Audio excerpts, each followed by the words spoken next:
Well, greetings and salutations, everybody. Welcome to the John Campea Show here on my YouTube channel. I'm, of course, your host, John Campea, and it is an honor and a privilege to have you joining me here today, as it is every day, as we talk about our favorite things in the world, movies and TV shows. Listen, guys, we got a whole bunch of stuff to talk about, and we're going to get things going right off the top with this. It has been announced this morning by Disney and Lucasfilm that Iron Man, Jungle Book, and the upcoming Lion King remake director, Jon Favreau, is going to produce and write, essentially showrun, a brand new live-action TV series for the upcoming Disney streaming service. Again, Jon Favreau, director of Iron Man, Jungle Book, and the upcoming Lion King, is going to produce and write a new live-action TV series for the streaming Disney service that's coming up in a while here. Here's exactly what the statement said. This just broke like about a half hour ago, so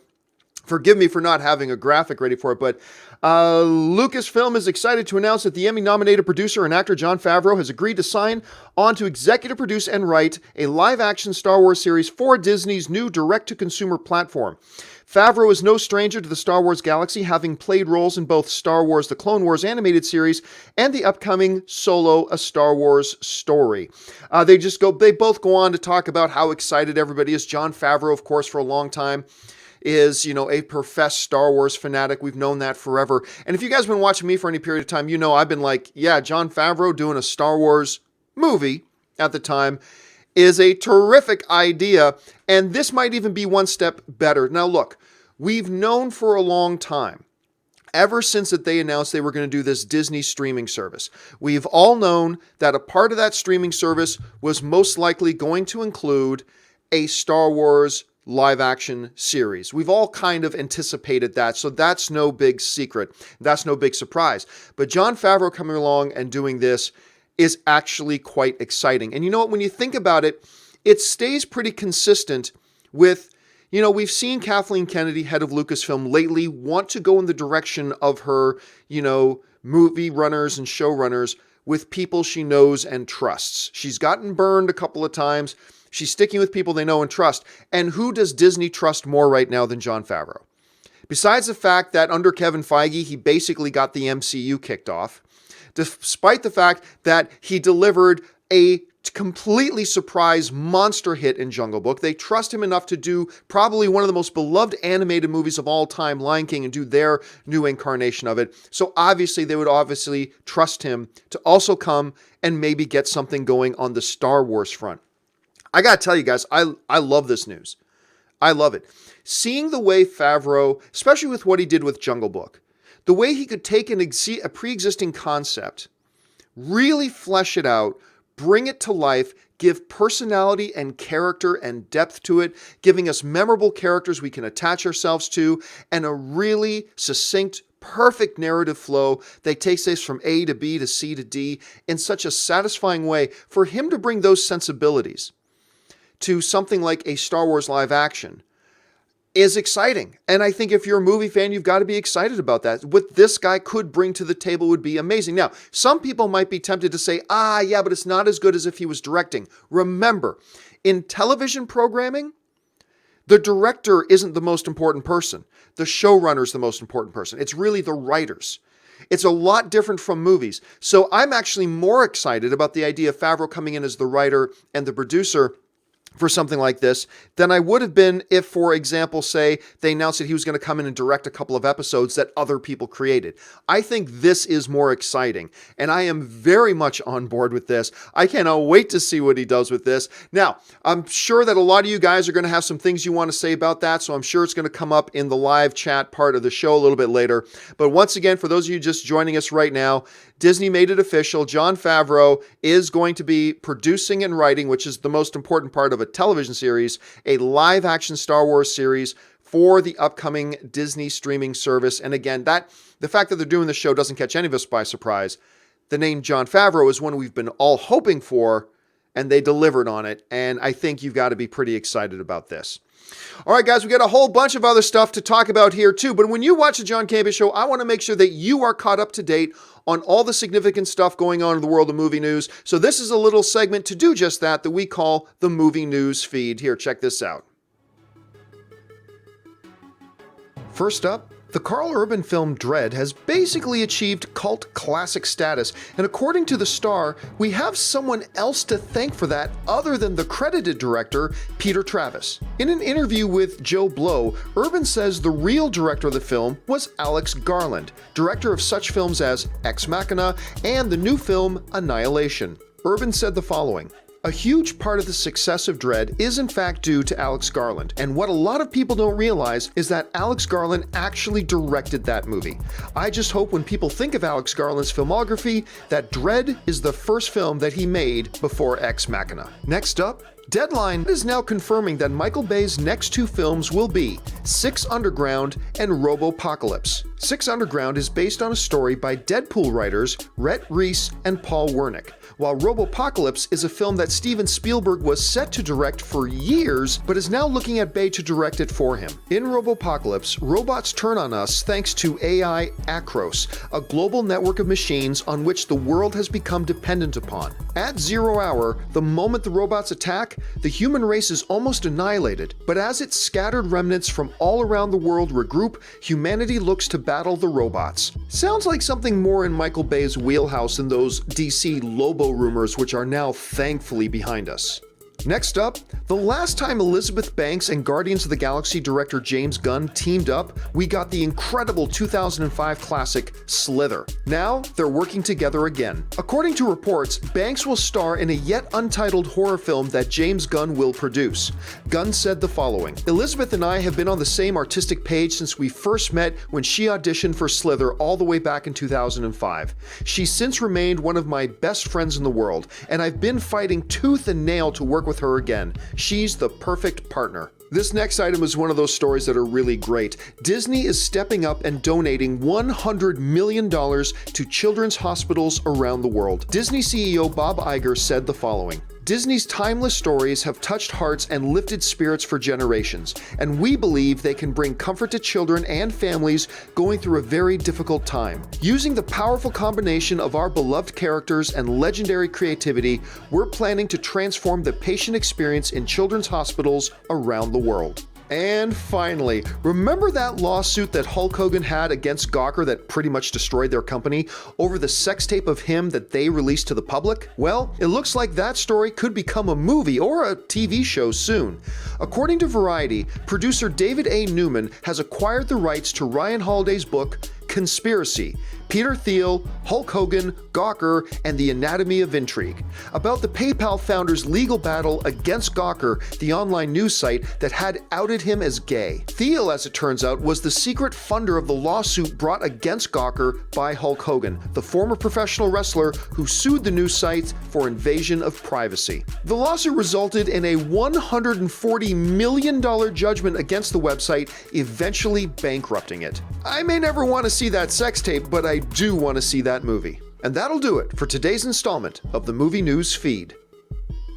All right, now you guys are all caught up to date with everything going on in the world of movies news. Now, this is the part of the show where we go into your questions that you email in, questions and topics. How do you send in an email for a question or a topic to get on the John Campea Show? It's simple. You just email me anytime at john@thejohncampeashow.com and put the word topic in the subject line. But before we get to those emails, I got kind of an exciting announcement to make. I'm very, very excited about this. Okay, now follow me here. So, as you know, when I started Open Mic, one of the things I wanted to try doing, because a lot of you guys have asked me for this, was putting video questions and video comments that you guys would send in to me. However, a lot of you expressed it was a little bit tricky because you had to record your own video, compress it in a certain way, somehow find a way to get it to me and all that kind of stuff. So I stopped doing it on Open Mic, but I've been looking for a way to incorporate your video messages onto the John Campea Show. And you also know about me, I love the movie fan community. I love it when the movie community can work together and come together and increase their fandom. And I had a little company, a lot of you guys have been telling me about this app, and I had this company reach out to me Stardust, the Stardust app, which of course is the app where you guys can use to very simply and easily record your reactions to television shows, movies, movie trailers that you guys have seen, and give your thoughts and express your opinions on it. This app is really actually kind of fantastic. I've been playing around with it the last few days, and you guys were absolutely right. Those of you who had been writing to me and telling me I should try out the Stardust app, you were absolutely right.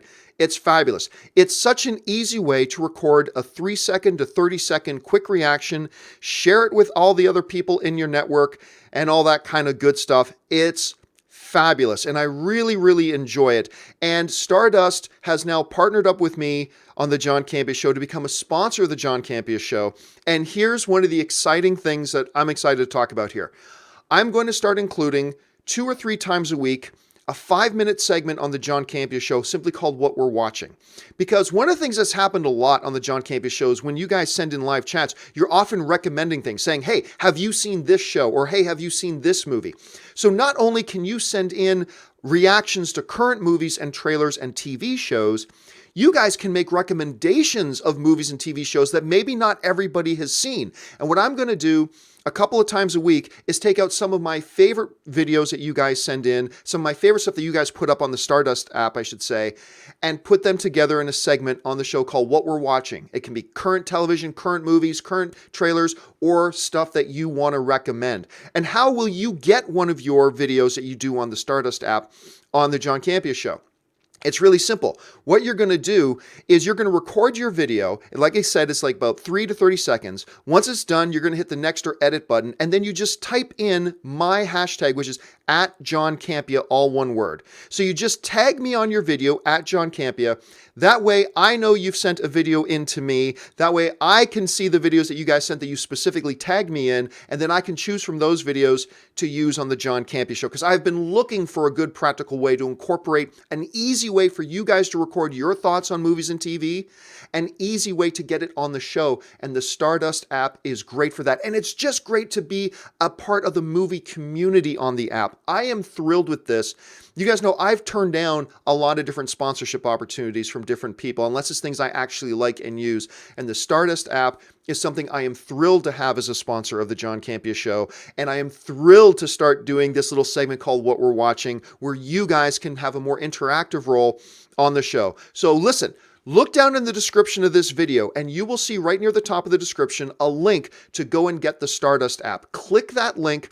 Go and get the Stardust app. It's free, it's easy to use, and start recording your reactions and ones that you want me to use on the show. Just make sure you tag @JohnCampea, all one word, on your tag, and we'll get rolling with that. So again, special thanks to Stardust for reaching out to me and becoming a sponsor of the show. I'm really excited to work with this app. I'm really excited to see the videos you guys send in to me. Make sure you follow me on Stardust as well, just @JohnCampea. You'll find me there.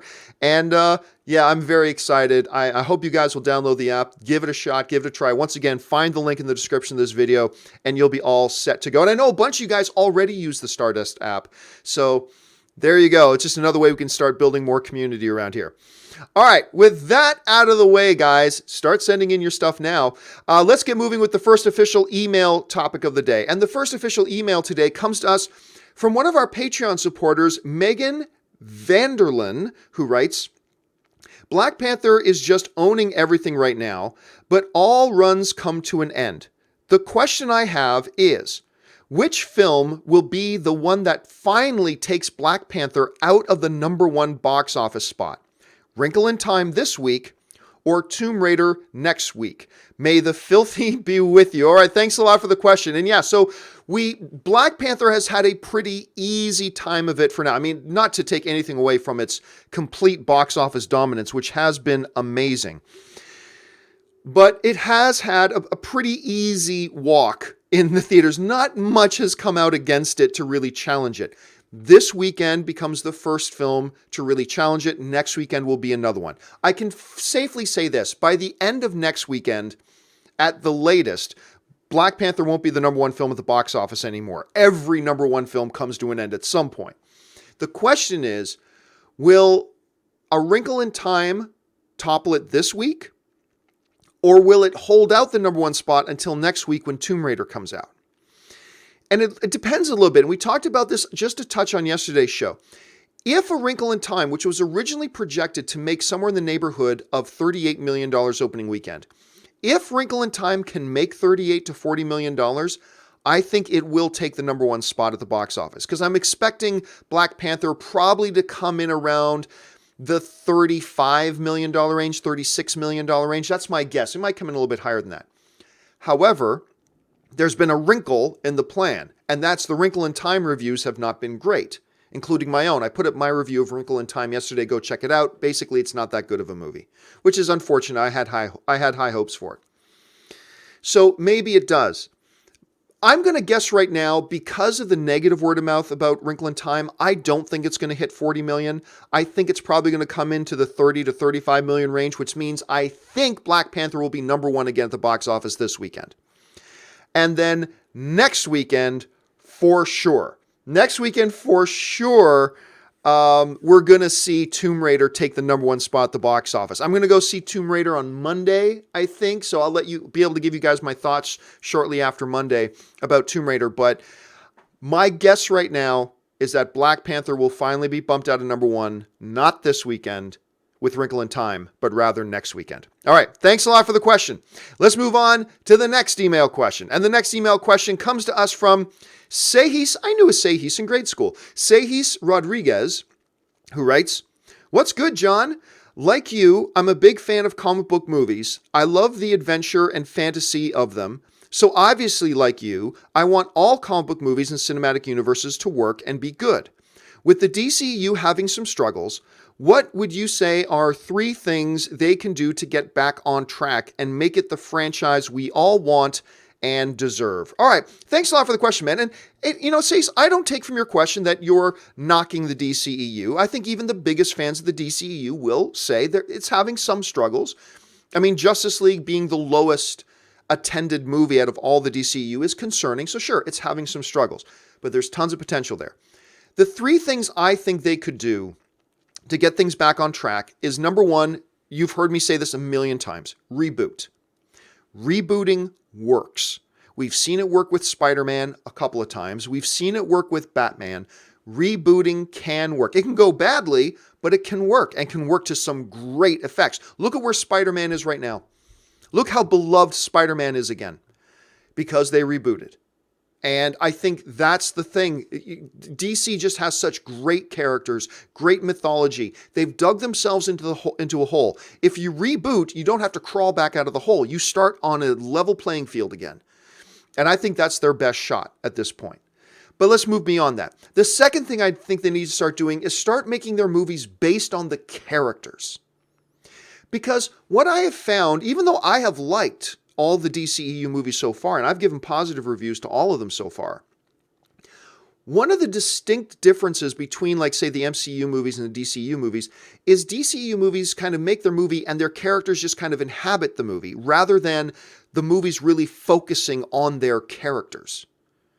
It's really more focusing on what their characters are doing rather than who their characters are. And one of the reasons why I loved Man of Steel so much is because I felt that movie really did focus on who Kal-El is and who this Clark Kent dude is. And it focused more on him as a character. And I think that's why that movie worked better than any other DCU movie. I also think one of the reasons why Wonder Woman works so well is because Patty Jenkins turned a lot more of the attention on the character of Diana. That's what she did. And I think that's the reason you're seeing these movies succeed more. With, like, Batman versus Superman, which I enjoyed, but it really focused more on, hey, that's Batman and this is what he's doing, as opposed to on, this is Batman, this is who he is. And I think that's probably one of the things that they could start doing more in their movies moving forward, because audiences get attached to the characters. That's why Marvel has traditionally had quote-unquote weaker villains, because Marvel and Kevin Feige wants the attention to be on the characters. And that's why it's worked so well. DC has some of the best characters in the history of comic books. Put more focus on the characters and who they are. And I think you'll get ahead a lot more. I'm really hoping James Wan does that with Aquaman. The third thing I would say is something that everybody says, and I completely agree. Get a singular vision for what the DCU is supposed to be. Don't let every director come in and just do whatever they want with the movie. You've got to have a singular vision about where your cinematic universe is going. That is why the MCU under Kevin Feige has worked so well. I mean, it sounds great to say, oh, let the directors come in and just let the directors do whatever they want to do. That sounds nice. That sounds great. But it's actually counterproductive to a shared cinematic universe. It creates chaos when you got all these different directors with totally different visions and ideas about what they want to do, and it just makes it feel disjointed. Somehow the MCU has found a way to have a singular direction and yet let the directors play within certain confines and express their own individuality while staying on focus of what their cinematic universe is doing. I have found that the DCEU has not really done that, per se. I'm not saying you need to have your own Kevin Feige, but at least have all the people who are in charge together have a single unified vision, and they get directors on board who understand they've got to follow that vision. I know that doesn't sound cool, but I think that's the thing they need to do to really get back on track. So those are my 3 ideas about what the DCU can do to really get to a better place of prominence. It's what I think they need to do, and I hope they do at some point. Because like you said, we're all looking for great comic book movies. That's what we're yearning for from everybody. All right, let's move on now to the final email question of the day. And the final email question today comes to us from Matt Makowski, who writes, "Hey, John, I was wondering if you are going to watch the TV show called Krypton that's going to premiere on SyFy.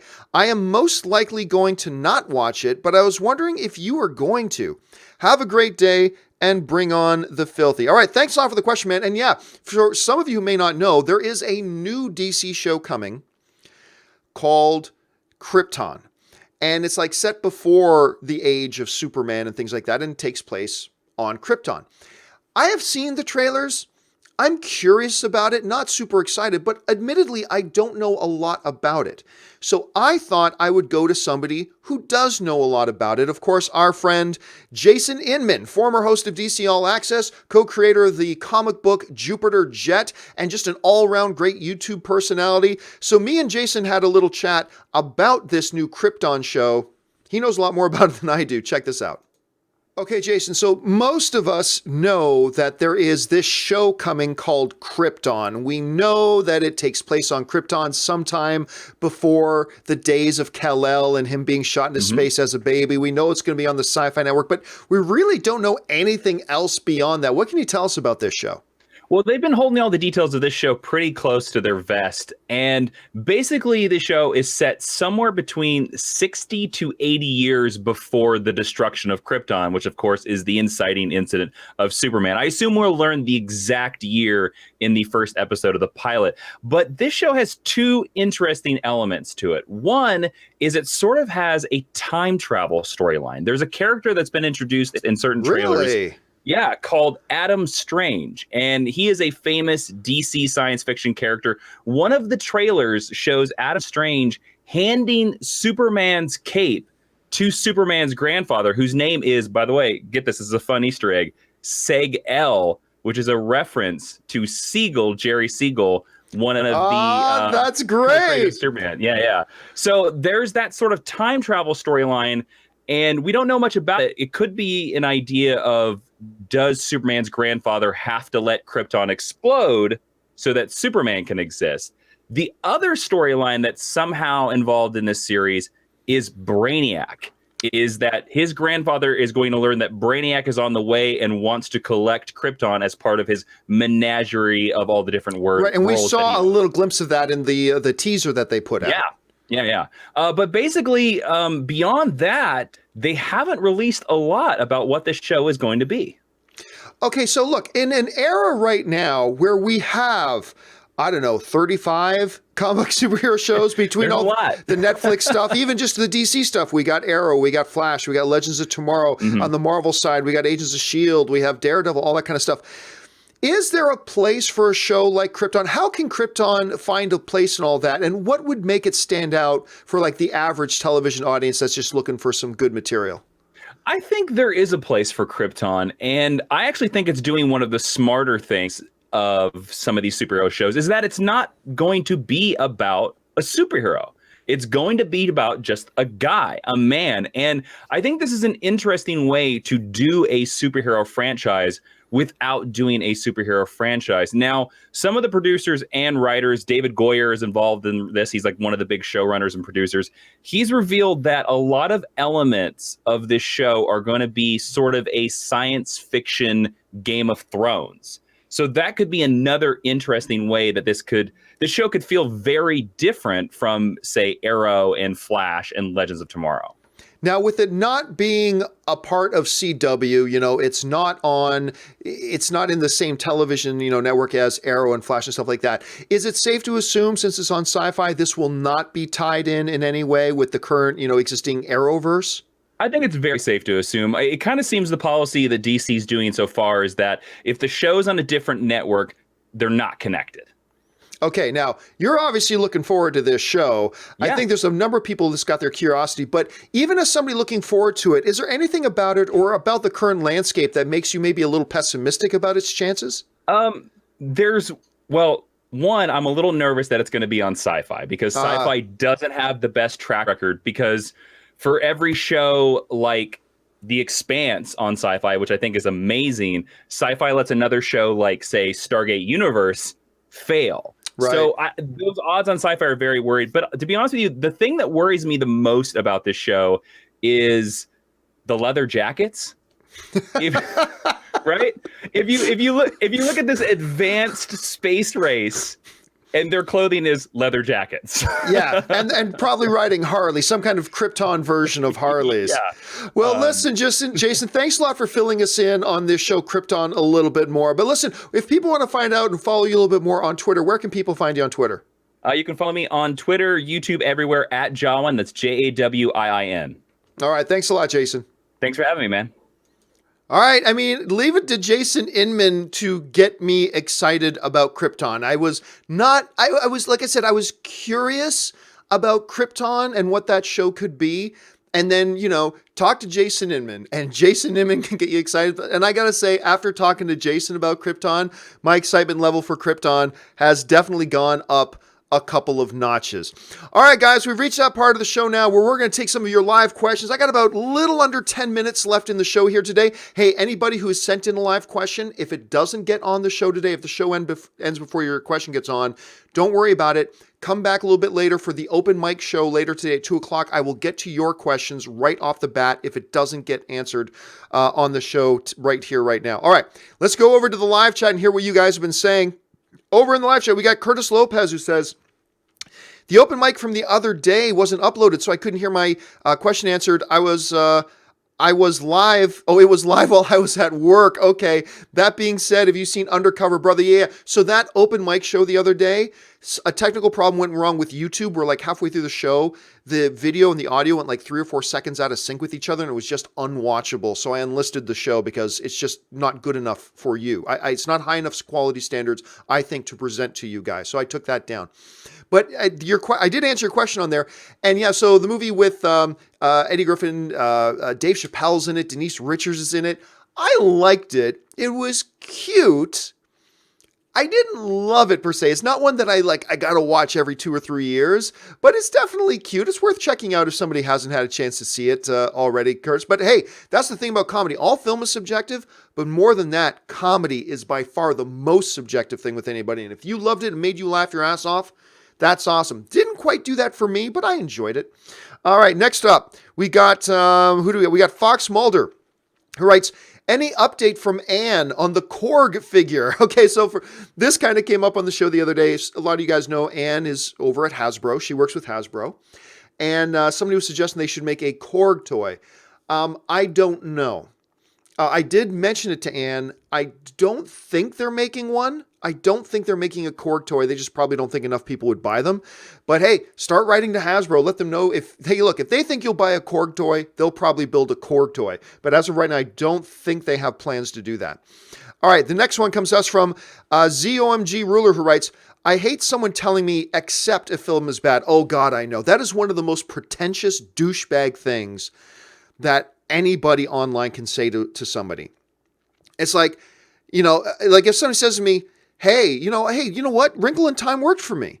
If somebody says that to me and I turn around and go to them, just accept that it's a bad movie. That is one of the most pretentious, dumbass things anybody can say. If you want a dumbass radar and alert, look for anybody online who says that to another person. That's your biggest indicator that that person is a moron and clearly doesn't understand the subjectivity of film and thinks so highly of their own opinion that, if you like something I don't, then it's the problem is you just don't accept that it's a bad movie.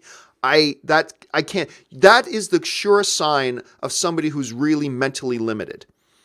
Somebody who's really mentally limited. When somebody goes to that, it's like there's two things that I can't stand. One is, you didn't like the movie? Well, you just didn't understand it then. Oh my God, shut the fuck up. Or, you did like that movie? You just need to accept that it's a bad movie. Oh my God, you just, you've got these red lights flashing that you're an idiot. That's the biggest warning sign. I also hate that. That is one of the stupidest things that anybody can ever say. And clearly somebody who's not intelligent enough to grasp and understand the subjectivity of film. Anyway, so yes, I also hate it when people say that. Orange Hand writes, if you were an actor, is there anyone you think you'd have a good on-screen chemistry with? Would Jennifer Garner or Jessica Chastain qualify? Yes. Any Hollywood casting agent who's looking to put a C-list YouTube celebrity on maybe a D-list YouTube celebrity in one of your movies, I'm available. And if you want to put Jennifer Garner opposite of me, I'm good with that. I can make that work. I'll figure out a way to make it work. Me and Jennifer Garner. Still my biggest celebrity crush probably of all time is Jennifer Garner. Amin writes, Infinity War's runtime has been revealed. Longest Marvel film at 2 hours and 36 minutes. Not that surprised. Previous longest was Civil War at 2 hours and 27 minutes. Thoughts? Well, I mean, it would be difficult for that film to be any shorter. When you've got 732 characters in a movie, all of which are main characters, and you got to get some semblance of screen time. What I am happy about, 2 hours and 37 or 36 minutes, that's not completely unreasonable. That's not an unreasonable amount of time. I was a little bit afraid it would come into 2 hours, 55 minutes, 3 hours and 2 minutes. It's oh, come on, you can make a movie and not have it be 3 hours long. But this sounds like a reasonable runtime to me, considering all the characters involved and all that kind of stuff. I think it's a reasonable time. I'm probably going to make another video about this a little bit later. But yeah, so there you have it. Let's see. Next up, Derek Large writes, what are your thoughts on the 1998 film Small Soldiers? Being a huge fan of action figures as a kid, I thought it was fun. Yeah, I thought it was a fun movie. There was another one around that time, within about a 4 or 5 year window. There was a couple of similar kinds of movies to that, but I enjoyed it. I admit it's not like a classic to me. Once again, much like Undercover Brother, I don't go back and watch it every 2 or 3 years. But and it's been a long time since I've seen it, but I remember enjoying it and thinking it was pretty cute. That's a great example of a movie you should get on Stardust and send out as a recommendation, making sure you're tagging me. Plug, plug, plug. Okay, next one comes to us from Manuel Fernandez, writes, hey, John, thoughts on the TV series Charmed? Never watched it. I had a relationship with somebody involved in the show, but I honestly never really watched it. So I can't comment on it really. Anthony Falria writes, John, whatever happened to the Chris Benoit movie? No idea. So we know that, the director of Punisher Warzone, the report came out that she was going to develop and direct it. Now she's also been very busy directing a lot of television. So where that is right now, sometimes these movies can take years to, put together, can take years to develop. Not to mention then you got to go through legal process of procuring all the rights and stuff like that. So I haven't heard that it's dead. I'm just assuming right now it's just taking some time, but who knows? Maybe it is. I know she follows me on Twitter. Maybe I'll write to her and ask her, hey, what's this? Are you still doing this Crossface movie? Are you not? What's the status of it? I'll see if I can reach out to her and find out what the story of that is. Eric Flynn writes, John, I apologize if this is personal. I don't mind personal. But when you feel a lot of sadness, how do you begin to come back? How active and are movies for you? Thanks. Movies are a big part look, we all go through these things. And I think that's an important part for anybody who's going through something, whether it's something more serious like legit depression or whether it's just a really dark time for you. It's important to always understand that you're not the only one. Because though that can feel like a very lonely time, that can feel like, not only does it feel crappy, but then it also feels like no one would understand. And it's important to understand that there are other people who would understand. Everybody understands. We've all gone through that, and we do go through that. Some worse than others, clearly. But for me, movies is just, look, the movie is not the fix-all. They're not. But movies and the movie fan community have always, for me, offered an oasis, an escape. And when you're able to give your mind a little bit of an oasis and a little bit of an escape and a little bit of a break from worrying about the negative things that are going on, it helps you gain perspective a little bit. So for me, it's talk to the people I know and love, surround myself with the people I know and love, and enjoy movies, find some distractions, throw myself into something just to give my mind a little bit more of a break. Now, that might be the best way to do it, might be the worst way to do it. I am no psychologist, so don't take that as professional opinion, but that's what I've usually done and what I've found has worked for me. And I hope you can find something that works for you, and maybe movies will be a part of that. Just a couple more ones, and we're going to call it a day. Narin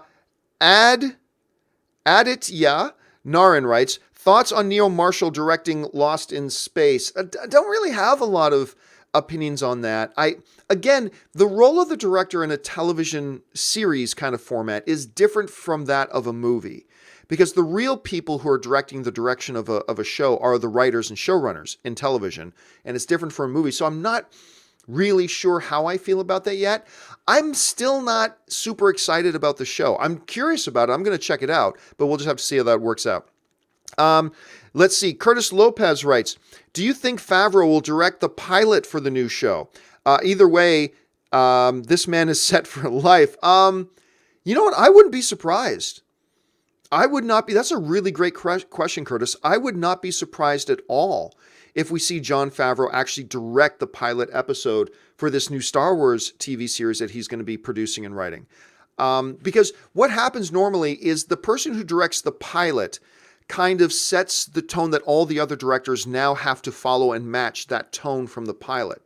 So it would seem to make sense to me if Favreau decided to step in and do that himself. All right, last question today on the show. Remember, guys, anybody whose questions I don't get to, don't worry. At open mic later this afternoon at 2 p.m., that's the new starting time for open mic. I will get to your questions first. And this one comes to us from Matthew Correra, who writes, just saw Interstellar for the first time. Oh, wow. And wasn't really as impressed as most. What are your thoughts? I thought it was, here's the thing. I think it's a good movie. I also think it's either the weakest or second weakest of Christopher Nolan's movies. Now, that's not saying much because all Christopher Nolan movies are good. They're all good. So saying you're the worst of a pack of films that are all good is not all that bad. I thought it was a good movie. I thought what Christopher Nolan was striving for was so ambitious that I don't know that any other director, or very, very few directors, could have made that movie as good as Christopher Nolan made it. But it was really ambitious, and it didn't hit on every note. And not that many directors could have made it hit on every note. So I thought it was very good. I enjoyed it. I liked it, but it's probably my second least favorite Christopher Nolan film after all the other great ones that he's done.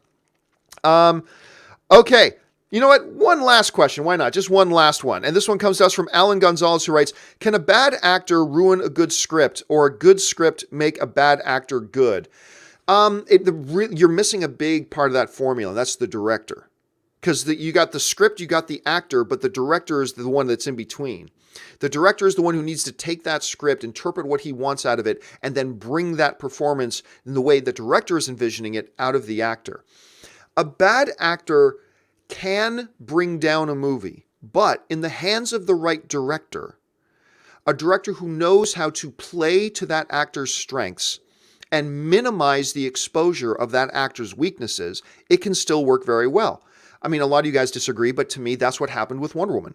I think you had a superior director in somebody like Patty Jenkins, who took a very limited talent-wise actress in Gal Gadot and was able to let Gal highlight her strengths while minimize and hide and not expose her weaknesses as an actress. And then you had Chris Pine along for the ride to help facilitate that as well. I love Dave Bautista, but that's what James Gunn did with Dave Bautista in Guardians of the Galaxy. James Gunn highlighted Dave Bautista's strengths and protected and didn't expose Dave Bautista's limitations as an actor. And so it was able to come across and work really well. So in that equation you're getting, you cannot forget that person in between the script and the actor, which is the director. That's why the director is the most important person on any movie. And why I always say that the number one important job of a director is to get the right performance out of their actors. So that's just kind of the way I see it there. All right, guys, that will do it for me for today's installment of the John Campea Show. Thank you so much for joining me. Once again, guys, do me a favor, go to that link down that you see in the description for the Stardust app. Click on that link, go download the app, start making your videos and reactions, making sure to tag John Campea in your videos. And then check out the John Campea Show in a couple of days when I start doing the What We're Watching segment and see if your video gets on the show as well. Also, guys, don't forget, email your questions into me, your questions and topics for the John Campea Show at john@thejohncampeashow.com. Put the words topic in the subject line. Keep your emails to 90 words or less. And guys, make sure you're following me on Twitter if you're not doing that already, simply @JohnCampea. And listen, if you're somebody who enjoys my shows and you like these videos that we do, they're only possible because of my Patreon supporters. Do me a favor, if you like my shows, go on over to www.patreon.com/JohnCampea and just get the information about what it means to be a Patreon supporter, how being a Patreon supporter keeps my show on the air, and then the benefits there are of being a Patreon supporter. And then maybe you'll be a Patreon supporter too. And if you don't, that's totally fine. I'm just glad you're here being a film fan with us. All right, guys, that will do it for me for today's episode of the John Campea Show. Thanks so much for joining me. Until my next video, bye-bye.